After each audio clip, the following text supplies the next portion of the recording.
सूर्याच्या प्रकोपाने बेहाल असलेल्या चंद्रपूर जिल्ह्यातील नांदगाव येथे नागरिकांना पाण्यासाठी पायपीट करावी लागते। गावालगतच्या एका नाल्यात खड्डा खोदून शक्य तेवढं पाणी जमवण्यासाठी अख्खं गाव गोळा होतंय। गोडपिंपरी तालुक्यात नांदगाव हेटी नावाचे हे छोटेसे गाव। या गावात पाण्याची सोय नाहीये। एक विहीर आणि काही बोरवेल आहेत, मात्र आता त्याही कोरड्या पडल्यात। नळ योजना आहे, मात्र टाकीतच पाणी नाहीये। अशी बिकट अवस्था गावाची झालीये। अशा स्थितीत गावकरी 1 किलोमीटर अंतरावर असलेल्या नाल्यात पाण्यासाठी जातायत। नालाही कोरडा पडलाय, त्यात खड्डा करून पाणी बाहेर काढलं जातंय।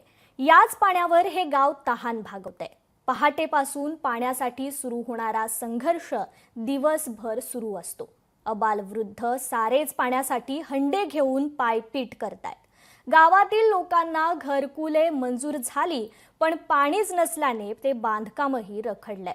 मागील कित्येक वर्षांपासून हे चित्र कायम आहे, पण प्रशासनाला मात्र अजूनही जाग आलेली नाहीये। त्यामुळे नागरिकही संतापलेत।